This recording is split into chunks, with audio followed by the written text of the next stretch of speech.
November the 6th, 2018. We're here at City Hall at 601, here at City Hall at 116th West Bridge Street, and the Granbury City Council regular meeting is now called to order. I'd like to first of all introduce the guests we have up here with us today. We have today Ms. Remy Chastain, a student council president at Bronner Intermediate School. Remy is 11 years old and is in the 5th grade at Bronner. She has been on the student council for the past 3 years and is currently serving as the president at Bronner. Remy also participates in the Miles Club music program and the GT program. She is an A honor roll student with excellent citizenship, and she currently has a perfect attendance at Bronner since the beginning of the 3rd grade. Her favorite subject is math, and she loves the assignments that involve creativity and originality. Outside of school, Remy is the member of the Lakeside Baptist Church, in which she participates in the children's choir. She in plays, programs, and youth activities. Remy also is a participant in the Texas Amateur Athletic Federation, the TAAF. She qualified for the TAAF games of the Texas State meet in swimming, track, and gymnastics. She won the gold in the girls' 10U breaststroke. I'm sorry. What's the U stand for, Trish? Universal. She's with the 10U breaststroke, which qualified her for the national meet next summer in Virginia. In addition to swimming, she took home the gold medal in the floor routine and was a top 10 finisher in the high jump.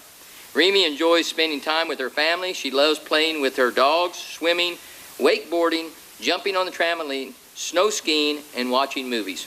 Remy is honored to be here tonight with us to represent Bronner Intermediate. She extends her appreciation to the mayor and the city council for the invite for her to be a part of such an exciting experience.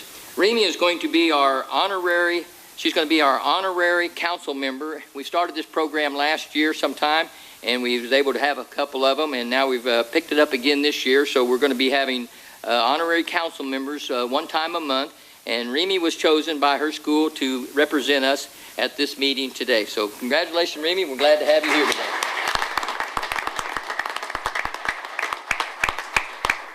At this time, I'd like to call on Ben Hubner, with the pastor of Outreach, Acton United Methodist Church, to lead us in our invocation, followed by the Pledge of Allegiance and the Texas Pledge given by our own Remy Chastain.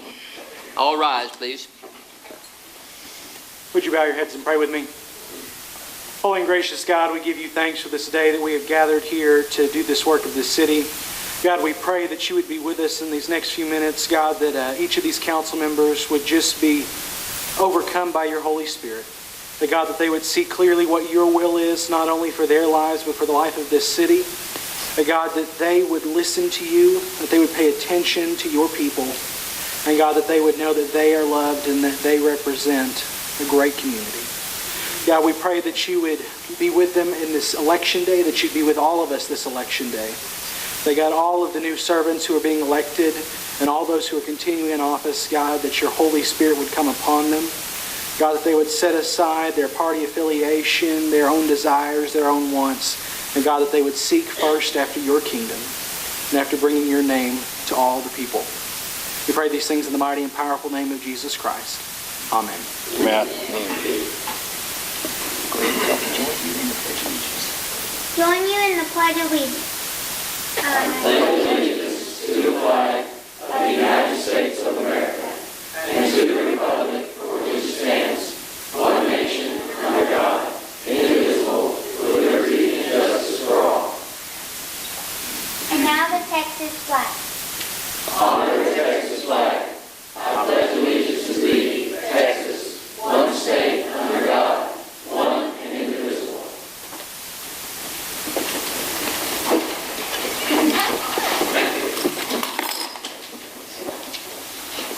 At this time, we have a couple of presentations. I'm going to go ahead and step down to the podium there and present these presentations.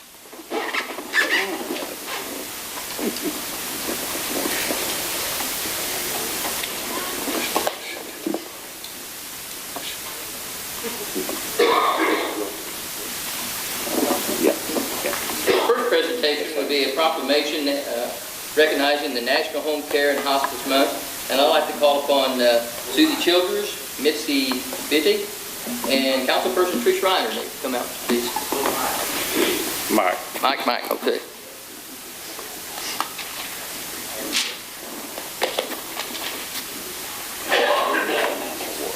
The official proclamation reads, as whereas home care and hospice service provide high quality and compassionate health care services to those in need, especially during times of community and personal health care crisis. And whereas home care and hospice services allow families to remain together in their homes for a greater length of time, as well as provide better care, dignity, and comfort in our community. And whereas thousands of everyday heroes such as home care and hospice nurses, therapists, and aides work tirelessly and provide professional health and all other kinds of care that passionate support to millions of Americans in the need of quality care. And whereas these dedicated home care and hospice professionals and volunteers provide a support network that continues to play the fundamental roles in health care delivery for our nation's elderly, infirm, and disabled populations. And whereas interim health care, home health, and hospice, the National Association of Home Care and Hospice for thousands of agencies across the nation have declared the month of November as the National Care and Hospice Month and are asking all Americans to observe these occasions with appropriate ceremonies and activities. Now, therefore, be it resolved that I, Nin Hewlett, the mayor of the city of Granbury, do hereby proclaim November 2018 as National Home Care and Hospice Month, and in Granbury, Texas, and encourage the support and participation of all community members in the learning more about home care and hospice service to better care for the elderly, disabled, and infirm to enhance the quality of life in our community. This is signed and given under the hand and the seal of the city of Granbury this day, 6th day of November 2018.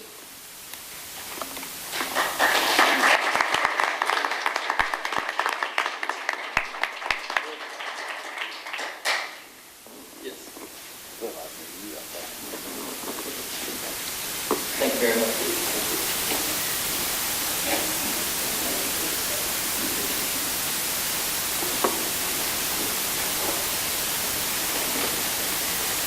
It's my honor to recognize this next gentleman here. You know, I've had the honor to play music with this young citizen, and matter of fact, years ago when he was just the 12-year-old, he always was everywhere I went. There was the 12-year-old fiddle player, and he got up on stage with me, and I said, "Can you accompany me with your fiddle?" He says, "I think so." And so I played a song, and I let him play a little bit, and it was like he rehearsed with me. And so I still have that video, because someday, you know, when he's famous in my mind right now, but someday I'm going to show this. And I said, that was me right there beside this guy right there. So I'm going to keep that, Ridge. But it's an honor to introduce this. Ridge, you want to come up here?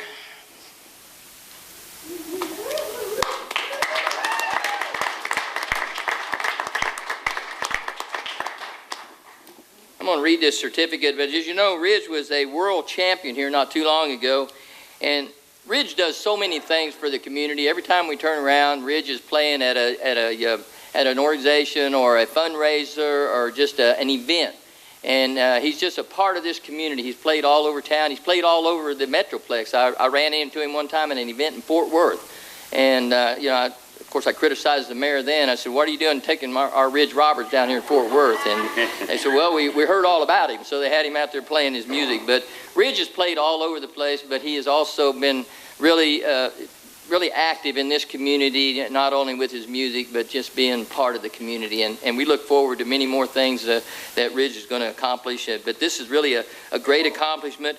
Ridge, I guess, at first they thought he was the youngest, but then after they got to reviewing it, he was the second youngest, right? Well, that's okay, Ridge. That's okay. But he was the second youngest to win this, the world champion. World champion, folks. That's an accomplishment.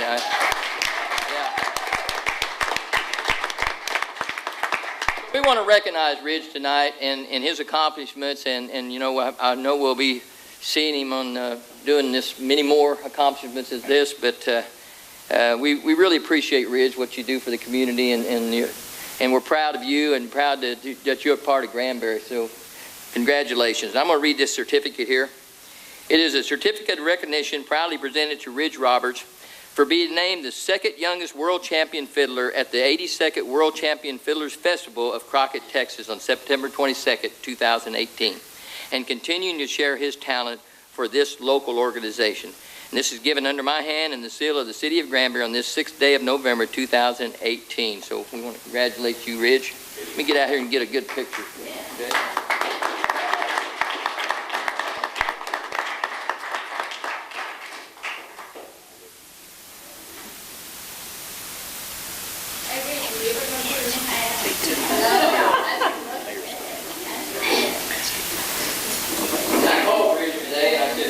Mind playing that piece of music that you won the world champion, and I had to twist it on. I'm going to allow Rick to play that piece of music for us. You would, Rick.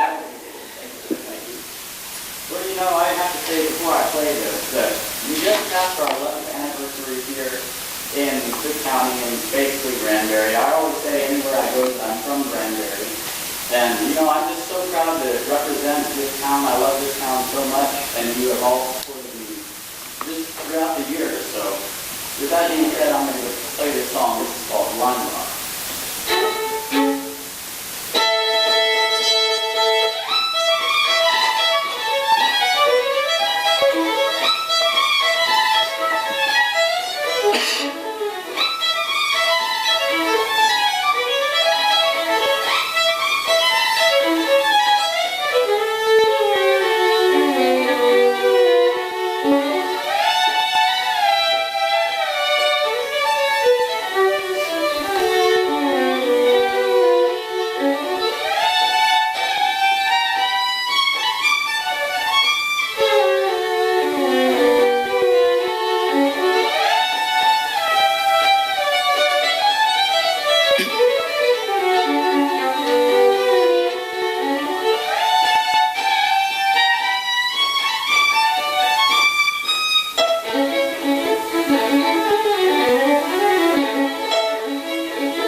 There you have it, folks. 12-year-old Ridge Roberts. I'm going to still say that.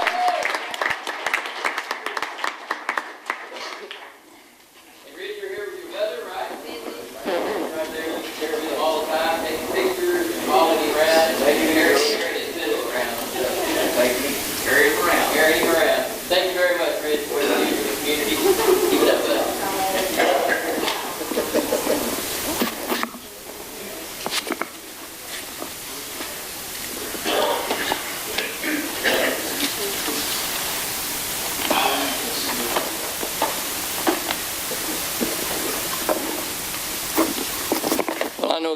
That was a first for the city council since I've been on the city council, so maybe we should have more of that. You know, we'll have a little bit of entertainment before we start out and get everybody in the spirit, okay?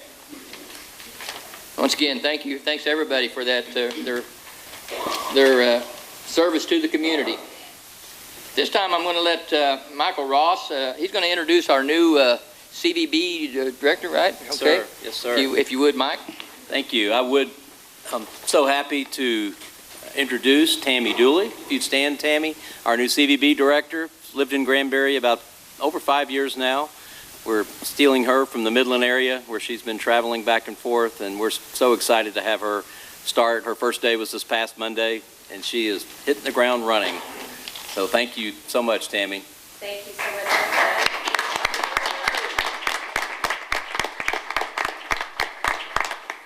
I have to say, I was told when I accepted this job that I was going to be very entertained, and I see that I am. So, but I'm excited to be here, and I have been, if I can just say just a second, I have been living in Granbury and Midland and going back and forth. And so I'm real excited to be working here where I'm living, and especially for Granbury. I've watched Granbury from all my years in Glenrose. And so I'm just excited to be part of the team to move our tourism efforts forward. So thank you for your confidence. Thank you.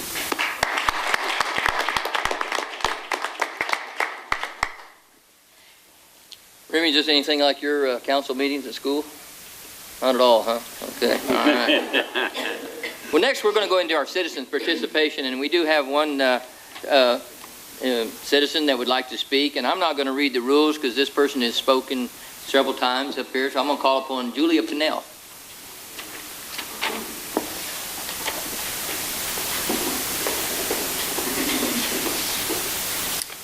Thank you, Mayor, and we're so happy to have you here and be with us tonight. Thank you for doing that. I'm calling this, be careful, little mouth, what you say. And these words are to me as much as anyone else. And I thought tonight was appropriate with the voting going to be ending soon. We do need, look what we have in our community. I am so proud to call myself a Granbury citizen. But I do need to speak out about something. Recently, a couple of council meetings ago, and there was going to be kind of a heated debate and vote. One of our council members received a call, and it was about his wife's grandmother, and he doesn't know I'm doing this, and had to leave, as he should have. You know, it's God, your family, then it's the other stuff. And he should have been with his wife going to see her grandmother. The very next week, several people said to me, oh, they saw him in the hall here, and he was told just to go home. Then they said, so what? The grandmother had been in the hospital several days. I'm here to tell you, what difference if she was in the hospital for a year? If they received a call to come, that's where he should have been. And to tell an out-and-out story about him, that's his integrity. And that's a council member that I respect, and I would hope I would speak out for any of you if I heard an injustice. So I want us to be careful, and I'm going to start with me. Be careful, little mouth, what you say. We can lift people up, or we can tear them down. And when you speak false, and who is they? I asked for 2 weeks. Who is they? Nobody could tell me who they were that saw him. So I want to say, for me and the community, Greg, I apologize that you and your family were even thought of that you shouldn't have been with your wife and her grandmother. So for those who might have thought that, I apologize. So let's be careful. Let's take care of each other. Let's take care of each other. And after this vote tonight, let's congratulate people. Let's support people. And if the one that we support didn't win, you know what? Let's move forward and support Granbury, because that's what we're here to love and support is Granbury. So thank you for letting me voice about using our mouths, because I think that's very, very important. Thank you.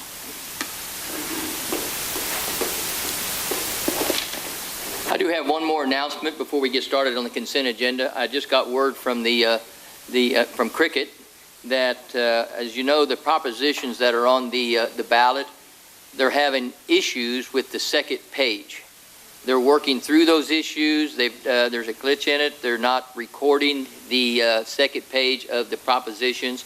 So those propositions probably will not get posted until probably sometime tomorrow.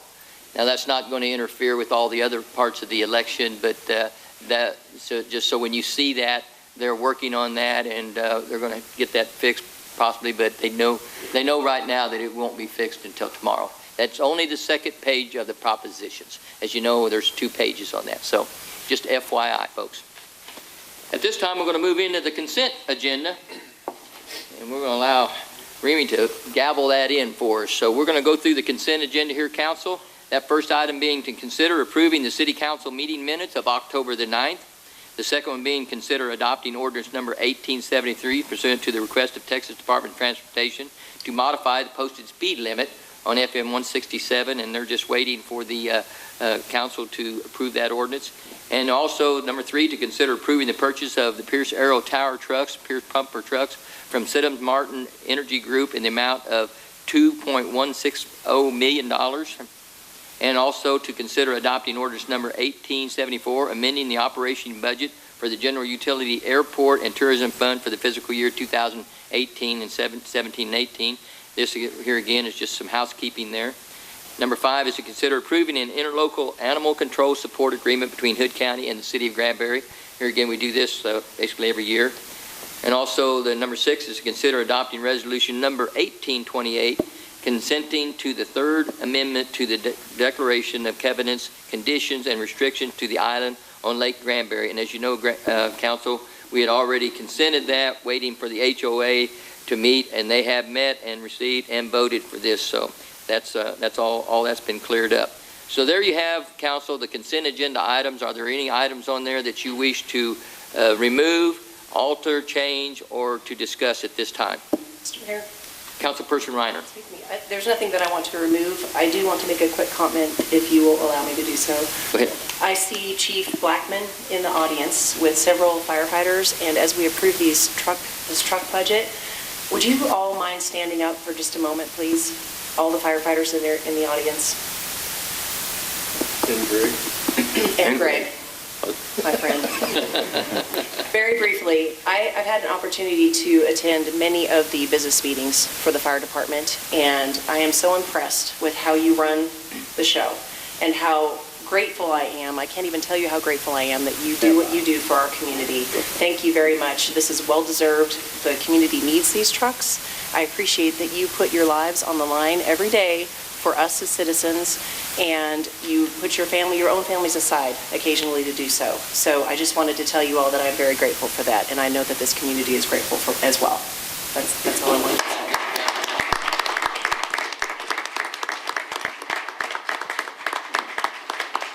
Well said. Council, any more discussion or any items that you want to talk about on this consent agenda? If not, I'll entertain a motion to approve the said consent agenda. I have a motion by Councilman Mobley and a second by Councilman Allen. Any more discussion, Council, on the consent agenda? If no further discussion, all in favor say aye. Aye. All opposed say nay. That consent agenda is approved. Remy, would you gavel that in for me, please? That is approved. At this time, we want to thank Ms. Remy Chastain for being our honorary council member tonight. And we have a certificate also for Remy. It is a distinction of honorary council member is presented to Remy Chastain from Bronner Intermediate School Student Council President. And on this day, the 6th day of November 2018, in recognition of academic excellence, leadership, and representing the qualities of an excellent council member, it is signed by Dr. Jeremy Glenn and myself as the mayor. On the back of this certificate, we've also added to this, Remy, is congratulations on being chosen to serve as an honorary council member with the Granbury City Council. Keep this certificate for your records, and as you apply for colleges and scholarships in the future, be sure to list this as one of your achievements. Your service to Granbury ISD as a student leader on your campus is appreciated. We wish you the best of luck and a bright future. Dr. Jeremy Glenn, Granbury ISD Superintendent, and myself, Ninuo, the Mayor of the City of Granbury. So congratulations.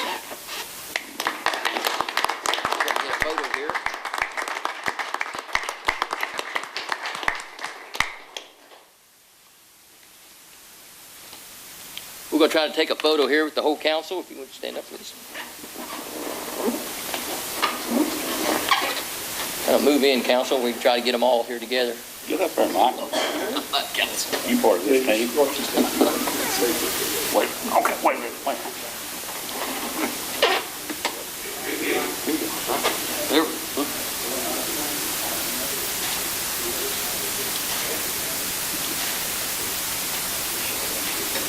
That it? JC is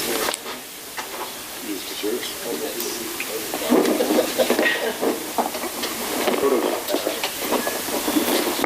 And Remy, once again, thanks a lot, and congratulations, and good luck in the future. I hope you hope to see you up here at this dais someday. Okay? If I could get Mayor Pro Tem Tony Mobley to escort her back down there with your certificate. Thank you very much.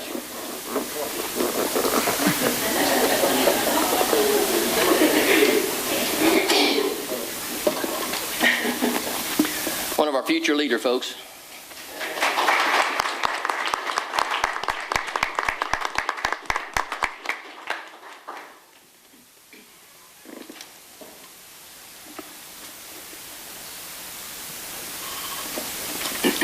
Here, Tony, we also want to give her a pen here. Will you run that down too? I'm sorry. Anything else? That's I'll think of something else. Remy, we also want to give you a city pen so you can wear it around. And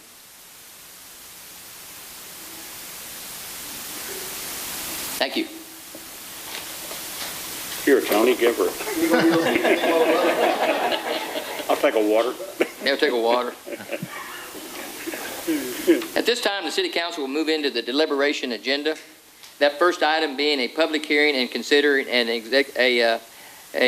executive and facility improvement agreement, and also approving a request for a Hope Building and Development final plat. And I'm going to call upon Scott Sopcich to give us some information on that. If you would, please, Scott. Thank you, Mayor, Council, Mr. Assistant City Manager. What we have is a next subsequent phase of a development that's located in the ranges of De Cordova. This is located in the far reaches of our extraterritorial jurisdiction, just off Davis Road. This particular phase proposes 27 single-family detached lots. It's the development itself is roughly on 18 acres. You can see on the screen the platting history. The preliminary plat was approved by this City Council in 2005. We've had subsequent phases in 2005, 16, and 18, respectively. An amended preliminary plat as a part of the adjustment to the phase lines in 2018 recently. This particular final plat follows that adjusted phase line scheme for the amended preliminary plat in 2018. This is a layout or a final plat application that's supporting the request for the 27 homes. You can see that this borders a dedicated road to the south, and also as it transitions to the east, there are two temporary cul-de-sacs that are a part of this that will be constructed for the next subsequent phase as it grows to the east. This development is on AMUD Water and Sewer. It's on United Cooperative Services for electrical infrastructure. There are internal streets to the county standards. That variance was granted as a part of the preliminary plat in 2005. These are private streets. There's a note on the plat application as well regarding the maintenance obligations of the private HOA or the property owner to maintain the private streets. This is the itemized list of variances that were tied again to the preliminary plat that were prior approved. As a side note, there are no variances with this particular final plat application. As such, it appears ministerial in its scope. The plat has been reviewed by your DRC. You have a corresponding memorandum from your city engineer supporting the application as presented, stating that he's reviewed the engineering plans. Your city staff recommends approval of executing the FIA. I will tell you that he's also provided as a supporting document surety of a payment performance bond to 120% of the construction cost that was tied to this FIA that's been filed with the city. Again, no variances, and your Planning and Zoning Commission recommends approval of the final plat as presented by the applicant by a vote of 7-0. So 2 action items, the FIA is in good shape. We're recommending approval of it. The P&Z recommends approval of the final plat as presented. Thank you, Scott. This isn't a public hearing. At that time, I'll open up the public hearing. Does anybody in the public wish to make any comments on this item? If none, I'll close the public hearing. Council, do you have any discussion or any questions for Scott on this item? Mayor, I may have one for the attorney if I could. Councilman Allen. I have committed to a guy on 10 lots here, so if you think I don't need to vote, I'll be happy to step out. What is committed? I said I'd take them. I haven't signed anything, but I would feel better if I didn't vote. Okay, then you need to fill out a conflicts affidavit with Carla. Okay, and I will after the meeting. Okay, Yeah. thank you.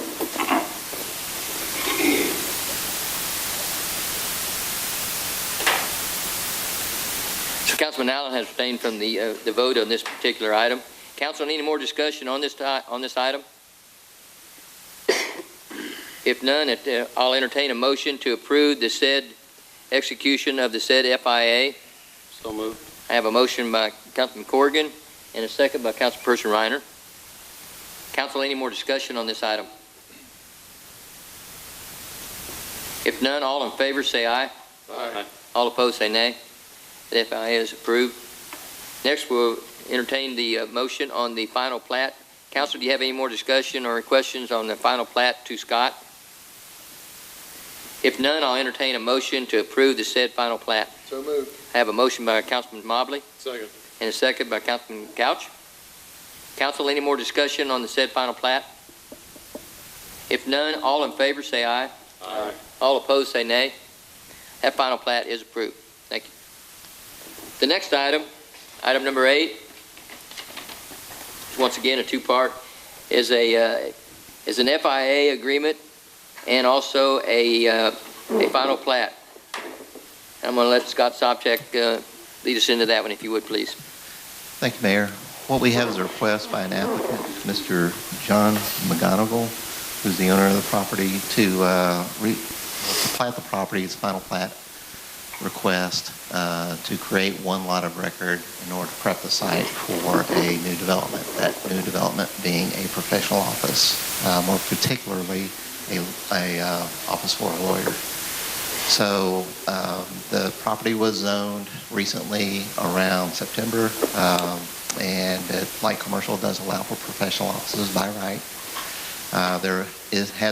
Has a preliminary plat on the books that was approved by council in 2006. The preliminary plat shows roughly 23 lots. This area, just to let you know where it is James Road, just north of FM Fork, going toward the school, northward. So what's going on with this particular preliminary plat and how it's phasing out is as the lots get final platted, the infrastructure slowly creeps toward the north, and we incrementally leapfrog the water and the sewer northward as lots are created, is what's happening. So you can see in the aerial photography, we have development to the south, and again, the water and sewer gets incrementally leapfrogged toward the north as these lots are platted out.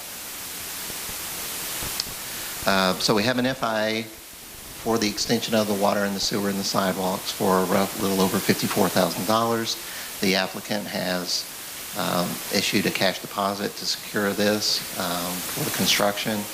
Your FIA seems to be in proper order. This final plat of this one lot would support, because it's zoned light commercial or professional office.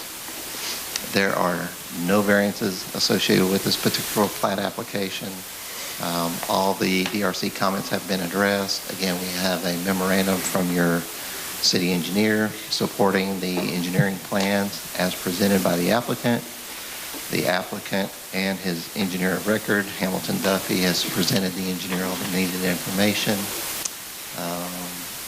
Staff recommends executing the FIA as it seems to be in complete order, and your Planning and Zoning Commission recommends approval of the final plat as presented by unanimous vote of 7-0. Again, there are no variances associated with this application. Thank you, Scott. This time it is a public hearing. I'll open the public hearing up to the public. Anybody in the public wish to speak on this item? If none, I'll close the public hearing. Council, do you have any questions or concerns for Scott on this particular item? If none, I'll entertain a motion to approve the execution of the said FIA. So moved. I have a motion by Councilman Allen and a second by Councilperson Reiner. Council, any more discussion on the said FIA? All in favor, say aye. Aye. All opposed, say nay. That is approved. We'll move down to the final plat. Council, do you have any more discussion or concerns for Scott on the final plat? If none, I'll entertain a motion to approve the said final plat. So moved. I have a motion by Councilman Mobley Second. and a second by Councilman Corrigan. Council, any more discussion on this said final plat? If none, all in favor say aye. Aye. All opposed say nay. That final plat is approved. Our next item is item number 9. It's a public hearing to consider approving a request of Brazos Electric Company to develop a plat of 5.01 acre tract of the Jose Ma Yarborough Survey, abstract number 740, and the Millennium County School and Survey, Upper League, abstract number 348. This property is located on West 377, approximately 1,500 feet east of Coker Court. And I'm going to call on Scott Sopcich to give us some update on that, if you would, please, Scott. Thank you, Mayor. What's being requested is a development plat application. It does not create a lot of record, but it does create a development site under this local government code in order to develop the site, which meets the subdivision ordinance requirements to prep the site for future development. The purpose of this is to actually accommodate the relocated substation from the newly aligned airport future runway, where the substation was in the RPZ. So this is the negotiated 5 acres where the substation is going. We do have a site plan that's tied to this. In essence, this development acts as a site plan. The applicant is Brazos Electric, and the engineer of record is Tignall & Perkins, and Tignall & Perkins has submitted all the requisite documents to our city engineer and DRC in order to go through the development review process. They've addressed all the DRC comments. Let's see. Again, this is in the far reaches of our ETJ. Our nearest water and sewer is probably about a little over 2,000 feet away toward the east. There are no, for a substation, there's no demand for water and sewer to sustain this particular site, as it's just a substation. So we have kind of a laundry list of variances tied to this particular application as well. We have a variance to 31E and 410 to not upgrade 377 to urban standards, 48 to not to provide street lights, 39C and 45 to not extend sanitary sewer, and 39 and 46 for water. Again, there is no water and sewer demand for this particular site. It's just a working substation.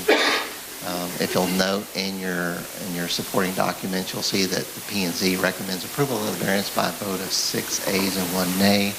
The 1 nay was a discussion on security lighting for the site. The applicant did go before the Planning and Zoning Commission and state that they did not want to illuminate this out in the, the dark rural area and attract attention to it. They did provide early this morning more of this itemized list of supporting information on how they want to support the variance, and not necessarily have lighting there, stating if there was working personnel that they would provide lighting once the personnel was on site. So again, that vote was approved by 6 ayes, 1 nay. I just wanted to kind of comment on the discussion that took place at your Planning and Zoning Commission. Your P&Z recommends supporting this development application. Again, the variance is 6 ayes, 1 nay, and the plat application as presented by the applicant, unanimous, 7-0. Mr. Mayor, that's the P&Z report. Be happy to entertain any questions. Thank you, Scott. This is a public hearing. At this time, I'll open up the public hearing to the public. Does anybody in the public wish to speak on this item? And I think we do have representatives, council, out there in the audience, so if you have any questions for them, they'll be willing to entertain those. If no comment, I'll close the public hearing. Council, do you have any discussion or concerns for Scott or the representative? Mayor. Councilman Allen. Thanks, sir. Scott, is that real close to the airport? I'm trying to look here and see where it's actually located. It says 377. Right. So it's 377 and it's near Coke Court. So they've relocated the substation from its present, Further down, from its present location within the RPZ, outside the RPZ to the west. And you can kind of see on the site map on your screen there where the little red dot is, that it's outside the corporate boundary. And you can kind of see, well, if you take an interior line where that brown city limit boundary is, that's where the new runway's going. Okay, this is not going to interfere with the airport. It's not in our RPZ. Okay, is this on Knox Ranch property? No. Where's it at? Actually, that's, I think that's that building across there is that, is it the multi-business building that right across the street, right across 377? Is it right there by the junkyard? So it's located just to the southeast of Coke Court, if you know where Coke that is. Court is. Yeah. Only thing That's where the county solid waste landfill Right. is. Yeah. So it's that far out. Okay, I just asked the question because we got the airport coming in, and I know we had them to move the other, which they're doing. And I thought, they're moving further toward the west, out near Coke Court, and I can tell you they've already closed on the property. They're the owners of record as well. okay. I just want to make double sure because I knew you wouldn't brought it to us if it did, but just asking. Okay. Thank you, Scott. And actually, Councilman, we had the lead on the plat on behalf of Brazos. It was just easier, since we knew all of our rules and regs, to bring it forward for them. Sure. Instead of having them do it and try to meet it. So we hired the consultant to do this work, to make sure that everything was done properly. And they're going to pay us back. No, I think it's the other way around. Yes, sir. Good try. All right, That's taxpayers. right. Okay, thank you, Scott. I appreciate you explaining that to me. Council, any more questions, concerns on this item? If none, I'll entertain a motion to approve the said development plat with the said variances. We can roll them in together, right, Scott? Okay. So moved. I have a motion by Councilman Mobley and a second by Councilman Allen. Any more discussion on this item, council? If none, I'll entertain, if none, all in favor say aye. Aye. All opposed say nay. That is approved. Our next item, we're going to combine item number 10 and 11. We got a public hearing considering adopting ordinance number 1875 and also a public hearing to consider approving a request of Grady Wright for a replat. So I'm going to call upon Scott to give us a staff report on this item, if you would, please, Scott. Absolutely, Mayor. So these two items take two developed sites, two lots of record, and creates two lots of record. It does not increase any service demand on our infrastructure or density, residential density. The property currently for those two lots are zoned R12, which is single-family residential, minimum square foot of 12,000 square foot per lot. And what's going on is, or what's driving this particular application is a request to rezone one to 7,000 square feet. What's driving this request, if I can get to the site plan here, is that the owner of lot 4, the owner owns both lots, lot 5R and 4R. And you can see in the middle of the two houses that there's a swimming pool. Initially, he built the pool for the property service of lot 4R, but now he wants to roll that swimming pool for the benefit of lot 5R. So we've taken the liberty of drawing where the current property line is, which is that yellow line stricken kind of diagonally through the property. And what's being proposed is to replat the property with the blue line and create that kind of funny L shape. And what that does is that creates a smaller lot for lot 4R, which no longer is over that 12,000 square foot threshold. So they have to rezone lot 4R to R7, which has that minimum of 7,000 square foot. You can see the square footage being slightly over 7,369 square foot. The remaining balance of that is 12,239 square foot for lot 5R. So that still meets the R12 single-family residential threshold. Again, the owner owns both lots. He's wanting to reconfigure the lot so he can actually have the swimming pool to the benefit of lot 5R. So the first item on this agenda is the rezoning for the smaller lot. So I'm going to get to the zoning map here, which is that particular lot with the strange panhandle, which creates that 7,300 square foot. And carves out that swimming pool. As a part of the zoning, we're required to send out notices. We sent out 17 notices to adjoining property owners under state law. As of the date of this council meeting, we've received no responding correspondence back from any adjoining property owners for or against. We also published in the Hood County News. And then on the rezoning request, your Planning and Zoning Commission recommends by a vote of 7-0 approval as presented by the applicant onto the plat. Okay, so as a part of this, we got to join both of those lots of record into the plat to create that kind of funny dogleg shape as presented by the applicant. There are a list of variances associated with this, and these two structures and this particular block is part of the old town square block, and it has its challenges. So we'll go through the variances first. We got a variance to 3-1 to not dedicate 5-foot of right-of-way on Thorpe Springs or Cogdill. Cogdill Street is, for example, 40-foot wide, and it doesn't meet the minimum 50-foot wide street right-of-way dedication requirements. We have a variance to 3684 to not construct sidewalks. We have a variance to 33A to not dedicate 5-foot utility easements along the north property line. 39C and 45 to not upsize sanitary sewer, and 39 and 46 to not upsize the water line. On the water and sewer, both those water lines on Cogdill and Thorpe Springs are 6 inches. Again, we're not increasing the service demand or infrastructure demand on any of this. These are 2 pre-built houses. The house on Thorpe Springs, fronting Thorpe Springs, has been there since 1890, I believe. It's one of the most valued historic homes we have here. 238 Cogdill was built sometimes around the 50s, our records show. Okay. So if we look at this as-built survey that's on the right, you can see what the dedication would do. If you look at the Thorpe Springs property, for example, we have a 15-foot side build line. So the dedication of 5 foot, which is half the difference, would throw the Thorpe Springs property into non-compliance because they have 15.7 feet. A dedication of 5 feet would put it at 10 feet, and then they would be non-conforming.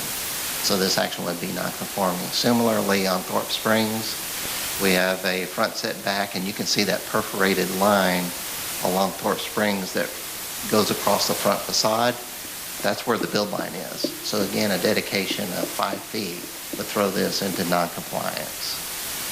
Similarly, the Cogdill address, 238 Cogdill, even though you see that open space between the build line and the front face of the structure, we have a minimum lot depth of about 100 feet. And you can see that 76 feet plus that little L1 distance for the dog leg, a dedication of 5 foot would put it under the 100-foot minimum lot depth requirement. So we're creating a whole lot of nonconformities by not granting these variances regarding the right-of-way dedication. Okay, and lastly, I want to touch on the fences that are in place. Go back to the schematic here. You can see about where that yellow line is bisecting, and if you run eastward, you can see a line symbol for a fence. It's that line with the X's through it. So that's a built fence that's about 2 or 3 foot off of the back of curb. So there's no place along Cogdill for any kind of sidewalk. And you can see again on the lower right and left, I'm sorry, how close the fence is along Cogdill Street. So the applicant, again, the burden of proving up these variances are on the applicant. The applicant has provided you documentation in his variance request to support these variances. So our engineer who writes these memorandums that you have as part of your staff report took that into consideration. And again, one of the things that we don't want to do is create a nonconformity by regulations. I can tell you, as somebody that's worked in planning in the past 20 plus odd years, nonconformities tend to hang titles up. So as long as we can process these and have that as a part of the consideration. It's our obligation to make that presentation to P&Z Council. So your Planning and Zoning Commission recommends approval of your variances as submitted by a vote of 7-0. Again, this topic kind of came up with P&Z and also the plat as presented. Mayor, I'll be happy to entertain any questions should you have. Scott, I got one question before we open this up to the public here. What were the reasons for, I see the sidewalk for Cogdell with the trees and everything and the amount of space you had, but what about Thorpe Springs? So there is some open space in Thorpe Springs, but the other thing that we had a dialogue on, at least at the staff level, is, if I can get back to it, is, and it's a part of your staff report as well, the northern portion of this block along Thorpe Springs where the Heritage House is, that particular replat went through City Council. Yeah, I understand granted that, a sidewalk variance too. So one got away from us. Okay. yeah, so there was some severing there as well. Again, the engineer looks at it as increased demand exaction on the property. If we're not increasing any, sort of like water and sewer, if we're not increasing any infrastructure demand beyond what's existing, then it's hard to exact anything additional than what's there. And that's, I can tell you, it's a proportionality the assessment. sewer and water out there, or it's the city? The city. It's city water, correct. And sewer? And sewer, yes. And there is water and sewer available to both of those existing houses. It's just they're undersized. Right. Okay, but if we don't require them to increase it, it's not going to be a flow problem or anything like that? The engineer of Public Works did not comment that there was a capacity, volume, or pressure problem in any of those instances. Again, there's no additional living units tying onto this. Thank you. This is a public hearing. I'll now open the public hearing up to the public. Anybody in the public wish to speak on this? And I believe the applicants are out there in the audience, right? Yeah. So if you've got questions for them, council. If no one wishes to speak, I'll close the public hearing. Council, do you have any questions, concerns for Scott or the applicants out there in the audience? I apologize, Mayor. Councilman Allen. I apologize. I thought we was already on our discussion, so I kind of spoke. Oh, no, I opened it up for that. That's fine. Thank y'all. No, I have none. Thank you. If no discussion, and we do need to do this as a two-part. We do number 10 and 11. Number 10 being a motion to rezone. I'll entertain a motion to approve the said rezoning of that property. So moved. I have a motion by Councilman Couch. Second. And a second by Councilperson Reiner. Council, any more discussion on the rezoning? If none, all in favor say aye. Aye. All opposed say nay. That is approved. Next, we'll move down to the replat with the said variances. Council, do you have any discussion or any question for Scott or the applicants on those, on the replat or the variances? If none, I'll entertain a motion to approve the said replat with the said variances. So moved. Second. I have a motion by Councilman Corrigan and a second by Councilman Allen. Council, any more discussion on that item? If none, all in favor say aye. Aye. All opposed say nay. That is approved. Next item is item number 12, which is a public hearing and consider approving a request of Carmen Commercial for a preliminary plat of 4.445 acre tract of the Robert Merritt Survey, abstract number 355, as lots 1-2, block 1 of the Carmen Commercial Edition. The property is located south of East Highway 377 and west of Nichols Court. I'm going to call upon Scott Stoptek to give us a staff report on that one, if you would, please. Thank you, Mayor, Council. This particular site's located just south of 377 and east of the new Starbucks in front of Kroger. It's a vacant site that's unplatted. It's been zoned light commercial since 2001. What's being proposed at this particular location is a retail site for an AT&T store.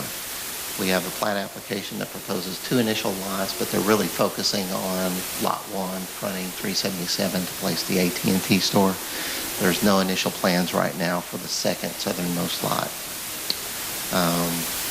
There's a plat application. Again, you can see the 2 lots. The northwesterly most lot that's just north of the temporary turnaround to the west is where the new AT&T store is going.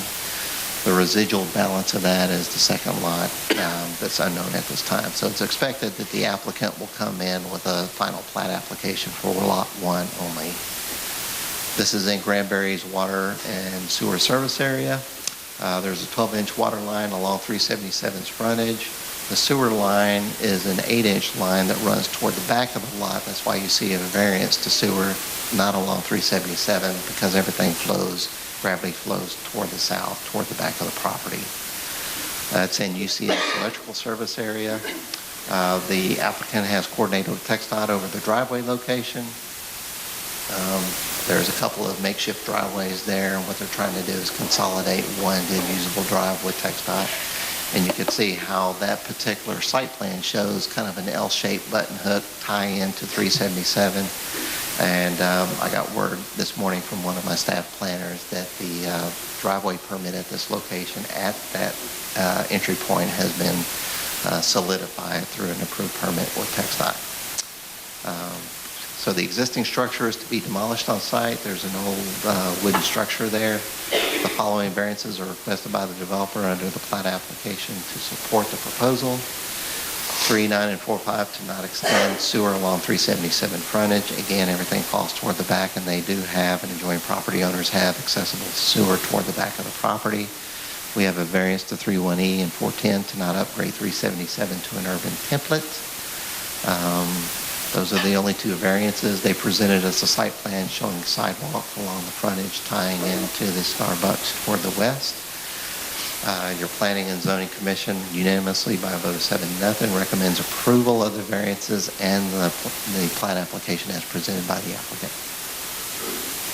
Thank you, Scott. This is a public hearing. At this time, I open the public hearing. Anybody in the public wish to speak on this item? If none, I'll close the public hearing. Council, do you have any questions or concerns for Scott on this item? If none, I'll entertain a motion to approve the said preliminary plat with the said variances. So moved. I have a motion by Councilman Corrigan Second. and a second by Councilperson Reiner. Council, any more discussion on this item? If none, all in favor say aye. Aye. All opposed say nay. That preliminary plat is approved. Next item is item number 13, which is a public hearing. Consider adopting ordinance number 1876, excuse me, approving a request of Alicia Miller with Coven Crafted Inc. to renew a SUP to allow the operation of a tattoo parlor / body piercing studio in the light commercial district. The property is located at 1368 East Highway 377. Scott, if I could have you give us a staff report on that one, please. Absolutely, Mayor, Council, Mr. Assistant City Manager. This location is 1368 East 77 in a strip center. The strip center contains approximately 1.9 acres. It's zoned light commercial. Tattoo parlors and piercing studios require an SUP in light commercial. We've had a SUP history for this type of particular land use. 2014, there was an SUP issued for 1 year. It was renewed for 3 years to Mr. Hedge with a different business. During the latter stages of the term of that 3-year SUP, it was purchased by the applicant before you, and that SUP will is termed out this week. So they purchased it operating under the prior SUP, knowing that they would have to renew it. This is a new business. It's the previous one termed out, I believe, November 2nd, so we're kind of resetting the clock a little bit. But this store has had 2 SUPs issued on it with no reported incident by a prior business. Again, this is the zoning ordinance matrix. You can see light commercial allows for SUPs to be considered by City Council. We have supplemental requirements. None of those supplemental requirements are at issue or at odds with this particular application. October 4th, City staff mailed out 8 public notices. We also published in the Hood County News. As of the date of this council meeting, we've received no letters in support or against for this particular application. As with the prior SUP, your city staff and your Planning and Zoning Commission recommends, again, for resetting the clock, approval of the SUP for a term of 1 year, after which it'll automatically expire and become null and void, and then any time prior to that expiration, the applicant may come in and renew the SUP for an extended period of time based on performance. So again, first condition is for 1 year. And then 1 year because, because it is a new applicant, right? And the prior SUP termed out. Right, it turned out, right. Thank you, Scott. This is a public hearing. At this time, I'll open the public hearing up to the public. Anybody in the public wish to speak on this item? If none, I'll close the public hearing. Council, do you have any discussion or concerns for Scott on this item? If none, I'll entertain a motion to approve the said SUP with the said terms. I have a motion by Councilman Reiner, Councilperson Reiner, and a second by Councilman Allen. Council, any more discussion on this item? If none, all in favor say aye. Aye. All opposed say nay. That SUP is approved. Item number 14 is a public hearing and consider adopting ordinance number 1877, approving a request of the City of Granbury to amend ordinance number 09-360 as amended by the ordinance number 1851, section 3.10-.e, to clarify and add requirements pertaining to storm drainage facilities. And I'm going to call upon Scott Sobchak to give us a staff report on that item, please. Thank you, Mayor, Council. This is just some housekeeping work and clarification that was suggested by our city engineer with Friesen Nichols. When somebody submits a development proposal to us, one of the things that get reviewed along the streets, water and sewer design, and storm drainage. And in working with storm drainage and those engineers that look at it, it can be pretty complex. A lot of models, a lot of charts and graphs, and how storm design works. So one thing that he was familiar with that other cities do in order to kind of clarify things and make it easier for files and lay people in the storm drainage or hydrology like myself is to get kind of a one-sheet soundbite. And so that's what this proposes to do, and it's a good documentation case for our files too. So you can see the requirements on the screen. Everything that's not highlighted is currently in our ordinance. The owner's engineer shall determine, again, the burden falls on the owner or applicant's design engineer to provide the engineering design for review to the city. So they provide the design to us. And then as a part of the model, they need to show that they're not adversely impacting anybody, that it's done within sound engineering practices. So that's what this one sheet does, and it's what other cities generally require in the Metroplex. So what's being proposed to be added is that second statement in yellow that's added to that they have to validate this whole process through the model and show that they're not adversely impacting somebody. And determining the effects of stormwater runoff for new development, the city engineer may require, and this again, he's thinking for more complex developments, may require the owner's engineer to provide the city as a part of the engineering analysis a statement of no adverse impacts signed and sealed by the owner's engineer, and that the stormwater design was done in accordance with standard engineering practices.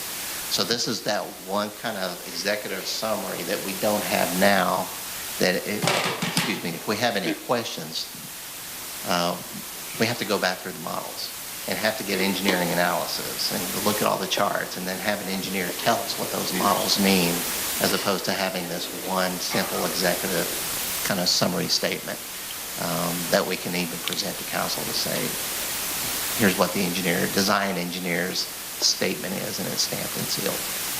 So be happy to entertain any questions, Mayor. The Planning and Zoning Commission recommended approval unanimously of the changes to the subdivision ordinance. Makes your job easier, right? It's nice to have that nice quick sound bite that's provided by the designer's engineer that we could throw on the screen if there's any questions. Exactly. Thank you, Scott. This is a public hearing, so I'll open up to the public. Anybody in the public wish to comment on this item? If none, I'll close the public hearing. Council, do you have any question or concern? Mr. Allen. Thank you, Mayor. Is this for whenever they start dirt work, if they need to give a drainage plan at that time?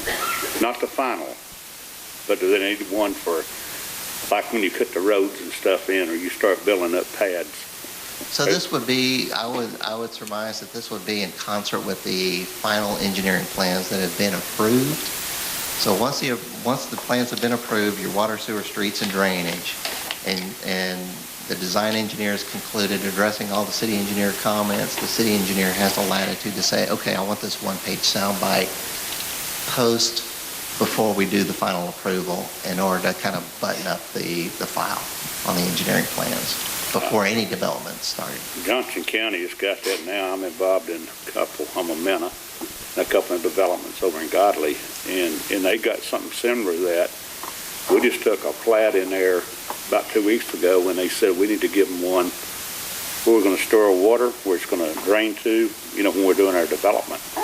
And I think that's a good idea myself, because what happens, a lot of these developers will go out here and they'll flood a neighborhood if they're not careful. And if it's out in the county, the cities don't have a lot to do with that. But I think we've got a lot of development going on here in the city and going to have more as we grow. I think we'll look at that. I think we'll look at mud on the highways, on our streets. What it does to neighborhoods whenever they're building them. And I know Councilman Mobley had it, and I had it in my own backyard. And we don't have an ordinance or nothing to protect our citizens. I think that's something we'll look at down the road. It costs more money to have a water shaker to come out there and wash the trucks down when they come out, and have gravel for them to go out instead of mud. But still, again, it's not fair to the taxpayer. Yeah, that may be a different issue altogether. Insofar as a shaker where construction is taking place and you need a shaker to shake the mud off the road before it actually puts them. I'm just throwing it out there for the next one, okay? I like this idea. I have no problem with it. So I think, in talking with the engineer again, this is to Freeze and Nichols credits, because they're the one that's really wanting this kind of one-page executive soundbite. The engineering review, plan review is still being done. That's not being changed. The design standards are still in place. It's just we get this one soundbite that everybody can kind of point to and say, this design engineer hired by the developer is the one, Anything that's platted and final, this doesn't count for that, right? If you already got a final engineer on a subdivision, and we already approved it, then this doesn't apply to that.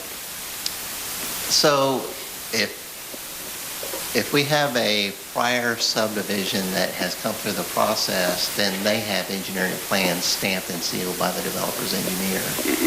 So what would happen is, if there's a question on it, then someone would have to go back to the developer's design engineer and have them interpret those plans, those engineering plans. Okay, you got a bunch of cubic feet per second and all this modeling, and so this tries to actually summarize that modeling. But like Harbor Lakes or Sagatoga or the 55 and older right there behind us, if it's already platted and we already approved it, and I'm sure the city engineer did, then this wouldn't have any bearing upon them. You can't add that contract, I guess I'm saying. If they've already got approved engineering plans and a final plat, then they're this wouldn't be in play there. Okay. If there's any questions on those engineering design plans, they probably... I've never seen them, except here. Council, any more discussion on this item? If none, I'll entertain a motion to approve this said ordinance.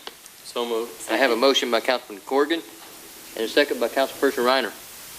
Council, any more discussion on this ordinance? If none, all in favor say aye. Aye. All opposed say nay. That ordinance is approved.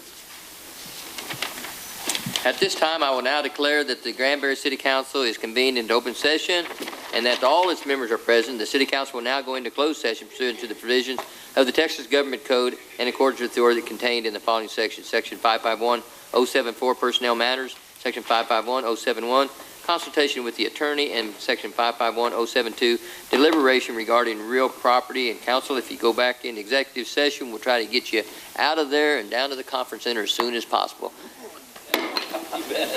The council has now reconvened in open session. There is no action taken in executive session. At this time, council, is there any more discussion? Mr. Mayor, Councilman Mobley. I'd like to make a motion that in place of the 3% raise that's been in place this fiscal year, that we give the municipal judge a 4% raise retroactive back to October 1st. This will bring him in line with the rest of the staff. So we have a motion to increase the 3% raise to a 4% raise, retroactive to October 1st for our municipal judge. Mayor, a second? I'll second that, but let's make it on 2018, the date. Wait, that was humor, wasn't it? I hope. Hey, I'm just correcting. Hey, I don't get to do that very often, okay? So we have a second by Councilman Allen. Yeah. And a correction to the date. I mean, You know, back 10 years. any more discussion, council? All in favor of that, say aye. Aye. All opposed, say nay. That is approved. Council, any more discussion? If no further discussion, the council meeting is adjourned.